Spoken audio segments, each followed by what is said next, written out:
Is the United States military operating under a new, shadow set of rules in our oceans? Or is there more to this lethal strike than the Pentagon is willing to admit?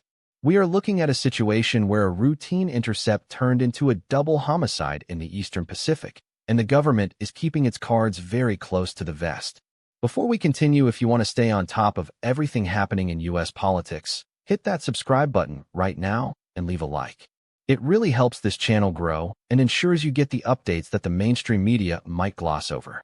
On Wednesday, the U.S. Southern Command, or SOUTHCOM, confirmed that a U.S. military strike targeted an alleged drug boat traveling through the Eastern Pacific. The result was immediate and final.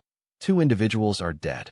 The official narrative provided by SOUTHCOM is that the vessel was operated by designated terrorist organizations.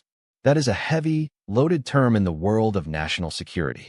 When you label a boat as belonging to a terrorist group, you effectively bypass the traditional legal hurdles associated with drug interdiction. However, here is where the story gets uncomfortable.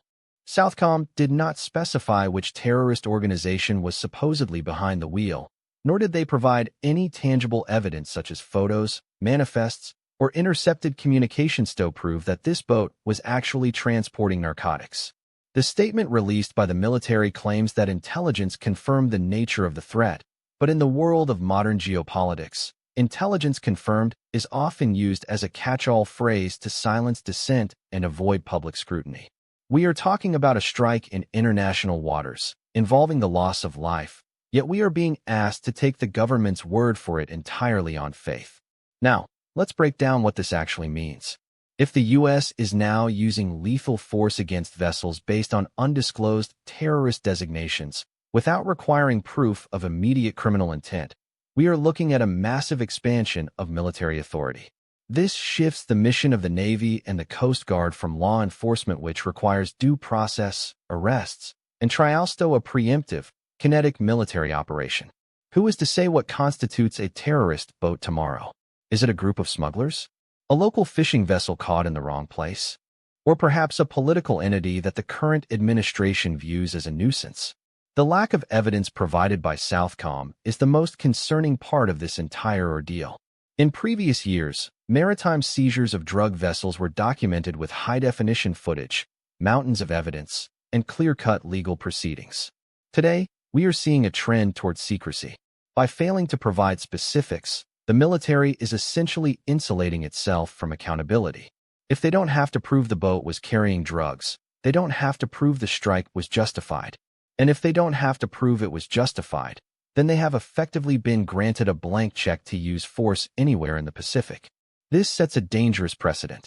If the U.S. can take out targets in the Pacific based on vague intelligence, how long until those same rules are applied elsewhere? The families of the deceased, the international community, and the American taxpayer deserve to know exactly what kind of intelligence was used to greenlight these deaths. Was there an imminent threat to U.S. personnel, or was this a summary execution based on a terrorist label that hasn't been verified? We need to demand more from the agencies tasked with protecting our interests. We cannot allow national security to become a shroud for a lack of transparency. The balance between aggressive interdiction and the rule of law is incredibly delicate, and right now, the needle is shifting toward an authoritarian, shoot first, explain later approach. So what do you think about this? Do you believe the military should have the authority to kill without providing public proof of the target's intent? Or is this a gross overreach of executive power?